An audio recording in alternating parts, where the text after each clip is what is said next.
Hey, welcome to FreightWaves Now, Thursday edition, coming live to you with some of our regulars. Nick Gostin, Chief Meteorologist, telling us, is the song remaining the same, or are we seeing something different in our national weather conditions and our cool new features on our sonar map? And also, Zach Strickland, the Sultan of Sonar, is going to be telling us about OTVI, the volume index, and how exciting it is to him on the last day of February 28th, that volumes have crossed 10,000. But what does it mean for tender rejections? Is that good news or bad news? And if so, for whom?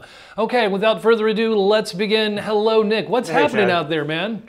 Well, the good news out in the Sierra Nevada, they're finally going to get a break from the snowfall. Okay, thank goodness. Which is good. However, parts of I-80 sections are still closed off, so the truckers just need to check on that and just be really, really careful trying to go through the Sierra on I-80. Okay. It's not as bad as yesterday, so it's not like there are entire 50 or 60 mile sections closed, but there are some smaller portions in either direction that may still be closed. I noticed today that we're pulled out a little further. Right. We're not looking at the road conditions such as we've been doing. May I add something else about the Sierra, though? Yes. Even though they're getting a break from the snow later today and tonight, it's going to probably come back again, another round of snow by Friday evening. So as far as I'm concerned, enjoy the break while it lasts. Bring it. We want precipitation out there in the #1 market where we get our produce, right? I know it makes it tough, though, for a driver. It does. It really does. It's going to be tough on I-90 as well, from Spokane on into northern Idaho. And into Montana tonight, there's going to be some areas of heavy snow, but they're used to that, so that's not as huge of a deal. But icy conditions, freezing rain. Looks terrible through there. Yeah, if we can kind of zoom in on the St. Louis area, coming into St. Louis, say out of eastern Oklahoma, from near the Tulsa area, along I-40 and also I-44, Kansas City over to St. Louis, I-70, portions of I-70 as well. And that's where you see kind of the pink colors, and the purple is sleet and the pink is freezing rain. So if we, pretty, but that actually means it means bad for drivers. Bad for drivers. That's right. Pretty for us looking at the graphics. There were problems yesterday in the Oklahoma City area. It was just a glaze of ice on the interstates and some of the other roads, and that's all it took. There were accidents just everywhere. Yes. And if we look at the road conditions, one of the new features on sonar, we see a lot of purple here on the roadways leading into St. Louis. From almost every direction except from the north, and that indicates possible icy conditions as we go through the rest of the day, and possibly even tonight. So drivers need to be really careful. You want to try and avoid that if possible. Nobody can drive on ice. It's just that simple. There'll be wrecks everywhere, possibly road closures, and you just don't want to take the chance. So if you can get around the St. Louis area to make deliveries instead of going through there, that would be a really good idea. Because can we back up the map a tiny bit and just kind of get a little bit more of an overview? The friendly colors here in the U.S. are the green and the blue. Wet is fine. Right. And we can play this out just like with precipitation, as a forecast. We can, if we hit play up here, right? And this is actually for the road conditions. It's a 48-hour forecast, starting from early this morning and going up 48 hours. So it can really show you with the changes in the weather where it's just going to be wet or snowy or possibly even icy. Yes, later on today and into the overnight hours, there'll be problems with icy roads in parts of the Northeast and the Mid-Atlantic. Not over a really large area, but it could affect some major metropolitan areas in the I-95 corridor from DC and Baltimore up to around Philly and maybe even in New York. So need to be careful there too. Well, thank you, Nick Austin, and also you've been listening to the Road Dog Sirius XM channel, right? And you are getting the weather from there too, and so you are very up to date. Oh, absolutely. It's amazing. I mean, I'm just kind of listening on my way in every day, and sure they're hitting. I mean, the weather hits weather's a big constant, and it's a big deal for drivers out there. So. Really important, especially to know where the road closures are, and just really where the worst weather is. Well, thank you as always, Nick Austin, bringing it to us each and every business day on FreightWaves Now, especially during the winter where, it's very disruptive weather conditions. One of the #1 stories for truckers and drivers, just trying to be safe out there. It's one of Nick Austin's favorite things to say is be safe out there. So hey, let's bring on the Sultan of Sonar. Everything runs through this man right here. Zach Strickland. Hi, man. How you doing? Good, man. How are you? Good. Great. Fantastic. Now that you're back here and you're feeling a little better since the Monday blues. Yeah, things have picked up. Good. Well, tell us about it. Whoa, look at this. Look at that. Look at that fancy graphic you have. Up and to the right. Everybody loves that. So what we have here is the outbound tender volume index for the United States of America. So this is the index that measures overall volumes in the United States.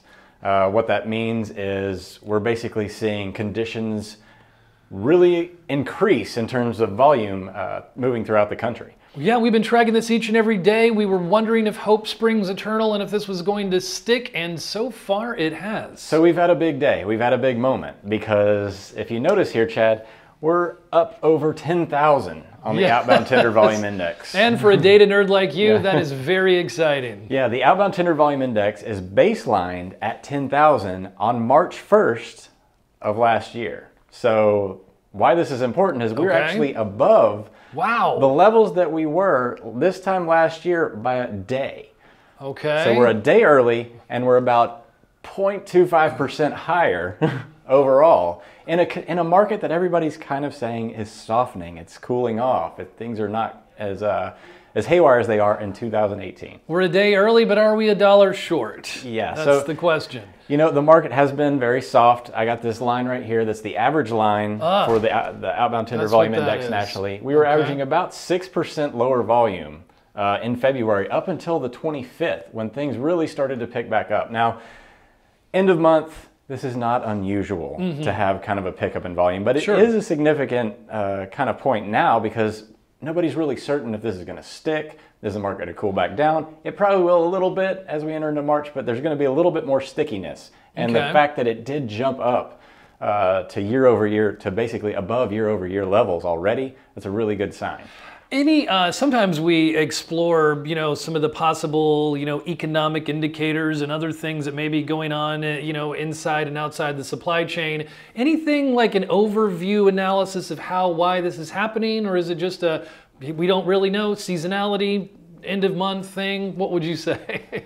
So there is more to this than meets the eye. Okay. Now, we have seen some macroeconomic indicators kind of show some softening in the market, but it's not like the market is totally like down. Like historically speaking, like indexes like the CAS index, for instance, is still flat year over year. So we have essentially the same amount of volume, but the market itself is just more in balance, if you will. So to illustrate that, we're going to go to my next chart, which is the outbound tender rejection index. For everybody that's been watching the videos is probably pretty familiar with this. Now this is basically the percentage of loads being rejected by carriers as they are submitted by the shippers. And I see that you've got it backed up to pretty much year over year then. All the way back to 2018. At the end of February last year, we were sitting right around 24% tender rejection rate. And then things kind of... high. Yeah, super high, especially for the winter. I mean, February, January, very slow time of year for freight in general, but last year was crazy. A lot of this had to do with contract implementation and various things going on there.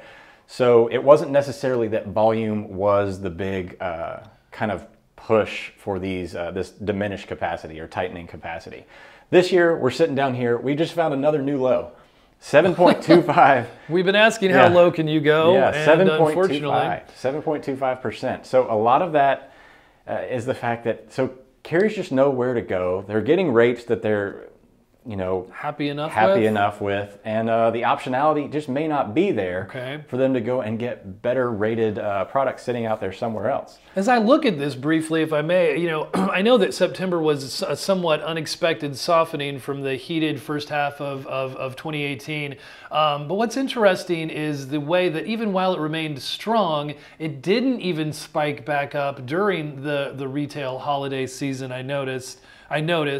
And what are you making? You're feeling like this is balance? Yeah, so anytime that you have a destabilized situation in just about any system, and I'm talking about outside of freight, markets in general, you're going to have this big, giant kind of swinging pendulum of activity. And what's happened is the market has adapted to all the destabilization that happened in late 2017, early 2018.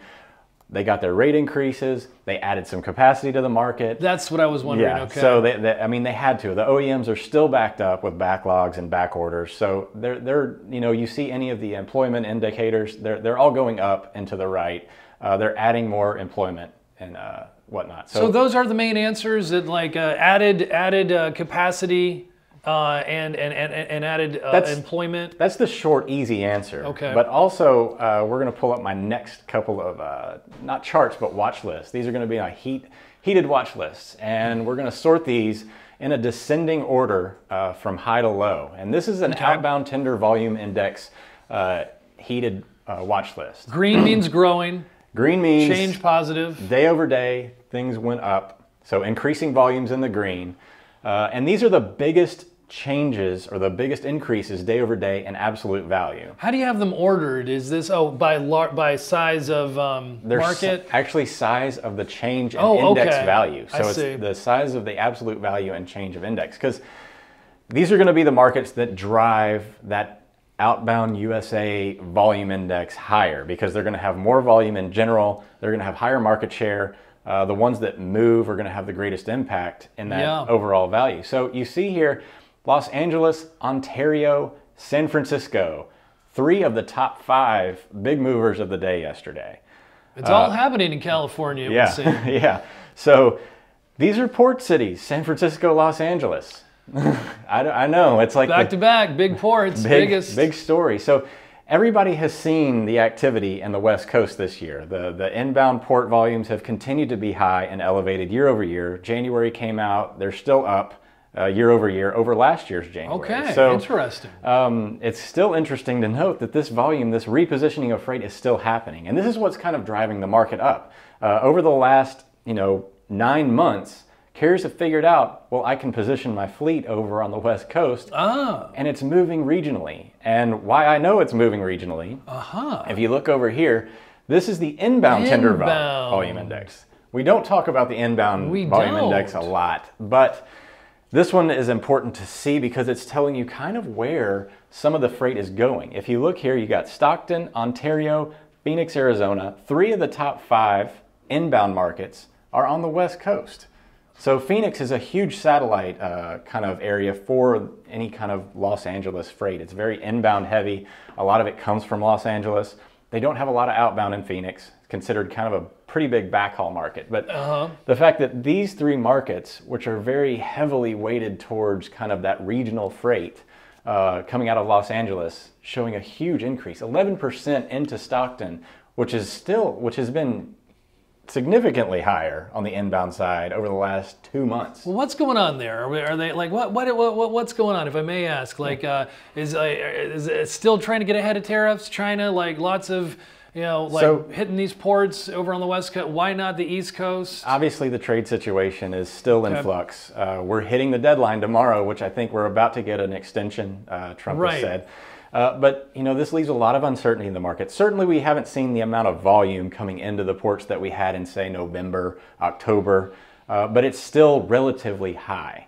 And are they still loading up the warehouses, rather? Yeah, so the warehouse, they've run out of warehouse space over there. So anything that comes in now has to be moved out. They have to reposition that freight because the warehouses are basically already at capacity. They're building new ones as we speak. They can't build them fast enough, but what that means is as soon as it gets off the boat, they've got to now take it somewhere else. I mean, they're trying to empty out that Los Angeles area, but they just can't do it fast enough. Is that maybe some of the answer of why the regional moves? Yes, exactly, because that's the easiest, quickest way to solve that situation. Because, a lot of this port, they come in and they transload it onto dry vans, or it'll hop on the rail if it's going a long distance a lot of times. But also in LA, a lot of that surface freight will also go on a truck, which is a little unusual in terms of container volumes. But so they're trying to do this as fast as possible, it's hitting these kind of satellite markets really fast, and that's kind of what's driving the story. I love it. I love the story. It's very interesting to me. Thank you, Zach. You know, how we could be having this increased volume and yet tender rejections continue to go low. The only answer currently right now is that, you know, the market really is returning to balance. You know, on Main Street, you know, according, you know, what we're seeing is that what we have is a strong freight market so far right now in 2018. Now, you know, and if you're looking ahead and like what's going to happen, and from an investor's, from a Wall Street equity point of view, there's a lot of uncertainty, and so that's what's driving. We're not so sure what we're going to make of 2019 from all that I'm hearing, but you know, we're bringing it to you each and every day, and right now it's strong, it's in balance. Yes, tender rejections are low, but capacity is, you know, they've found some balance. So this is what we are seeing today, right now, as we bring it to you right now on FreightWaves Now. Happy Thursday, happy last day of February. We are getting through this winter. You know, tune into us each and every day as we bring it to you at 4:00 p.m. Eastern Time on FreightWaves Now, and also share the love on social media. Especially, you know, we're right there. We're very present on Twitter, Instagram, even LinkedIn. So check us out, and in the meantime, don't worry, be happy.